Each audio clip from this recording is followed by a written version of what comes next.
வணக்கம். ஒரு சங்கீத வித்வானின் மகனாக பிறந்து அவரது அதீத அன்புக்கும் ஆதரவுக்கும் ஆட்பட்டு இன்று உங்கள் முன் ஓவியனாக நிற்கிறேன்.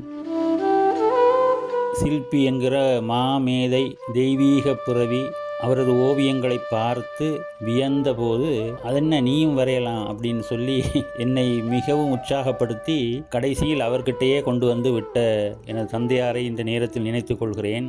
நான் சில்பி அவர்கிட்ட வந்தபோது எனக்கு 16 வயசு, அவருக்கு 62 வயசு. அது வரைக்கும் அவருக்கு சிஷ்யர்கள் இன்னும் யாருமே இல்லை. என்னைத்தான் சிஷ்யனாக ஏற்றுக்கொண்டு எனக்கு ஒரு பேரும் சூட்டி மகிழ்ந்து தனது சீடனாக்கி கொண்டார். சில்பியினுடைய இயற்பெயர் ஸ்ரீனிவாசன், அவருடைய துணைவியாரின் பெயர் பத்மாவதி.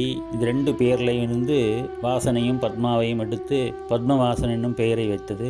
தெய்வீக ஓவியங்கள்னு சில்பி ஒருத்தர் தான் வரைஞ்சிக்கிட்டு இருந்தார். அதுபோல் அவர் விட்ட கோவில்களையெல்லாம் நான் வரைஞ்சிருக்கிறேன். அது ஒரு கடமையாக செய்யணும்னு.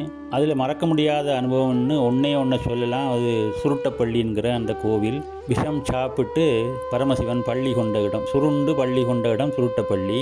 இது ஒரு குறிப்பிடத்தக்க சம்பவம். ஏன்னா இது மகாபிரிவர் வாய் மூலமாக எனக்கு தெரிய நான் வரைந்தது. இது மிக விசேஷமான கோவில், இன்று மிக பிரபலமாக இருக்குது. அதனாலேயே நான் அந்த 7.5 மாதங்கள் இருந்து நான் வரைந்த பொழுது சாப்பிடாமல் உட்காந்து வரைஞ்சேன், உபவாசமாக உட்காந்து வரைஞ்சேன். ஏன்னா அதுக்கு அந்த மரியாதையை கொடுக்கணும்னு. பொதுவாகவே ஓவியர்கள் பேசக்கூடாத ஒரு படங்கள் தான் பேசணும். அப்படி அந்த படங்கள் பேசினா எனக்கு பெருத்த மகிழ்ச்சி தான்.